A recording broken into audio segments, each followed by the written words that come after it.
বাসন্তীরহাট বাজারের সারমেয়গুলিকে বিষক্রিয়া করে মেরে ফেলার অভিযোগ।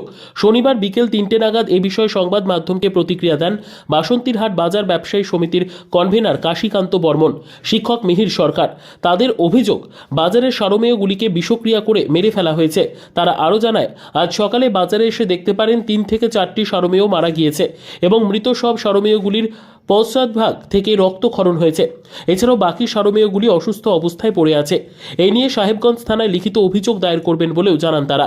এ বিষয়ে কাশীকান্ত ও মিহিরবাবু আরও বলেন, সংশ্লিষ্ট বাজারে এর আগে বেশ কয়েকবার চুরির ঘটনা ঘটেছে। সেই চুরির সঙ্গে যারা জড়িত দুষ্কৃতী তারাই হয়তো এই কাণ্ড ঘটিয়েছে। কেননা গভীর রাতে বাজারের সারমেয়গুলি এক প্রকার প্রহরী হিসেবে কাজ করে বাজার সহ পার্শ্ববর্তী পুরো এলাকায়। সেই দুষ্কৃতীদের অপকর্ম করতে বাধা হয়ে দাঁড়ায় এই সারমেয়গুলি। তাই হয়তো তাদের বিষক্রিয়া করে মেরে ফেলা হয়েছে বলেও মনে করছেন তারা। সকালে বাজারে দেখা যায় যে বাজারে যতগুলো পশু বাজারের কুকুর ছিল আর কি, কুকুর ৩-৪টা কুকুর মারা গেছে আর বাকিগুলো অসুস্থ আর কি।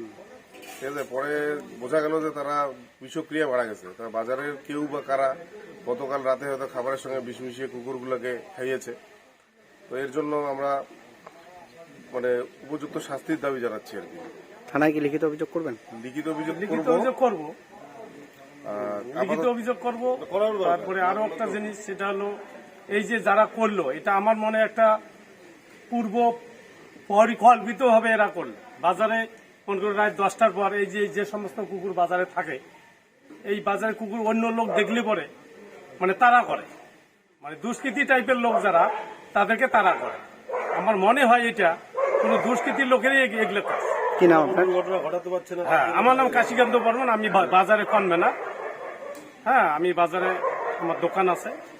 তবে এটা আমাদের খুব খারাপ লাগতেছে আজকে বাজারে যে এইভাবে পশুদের উপর মানুষ হয়ে যে এইভাবে একটা বিষক্রিয়া করবে পশুদের উপর, এটা আমরা কোনোদিনও আশা করিনি।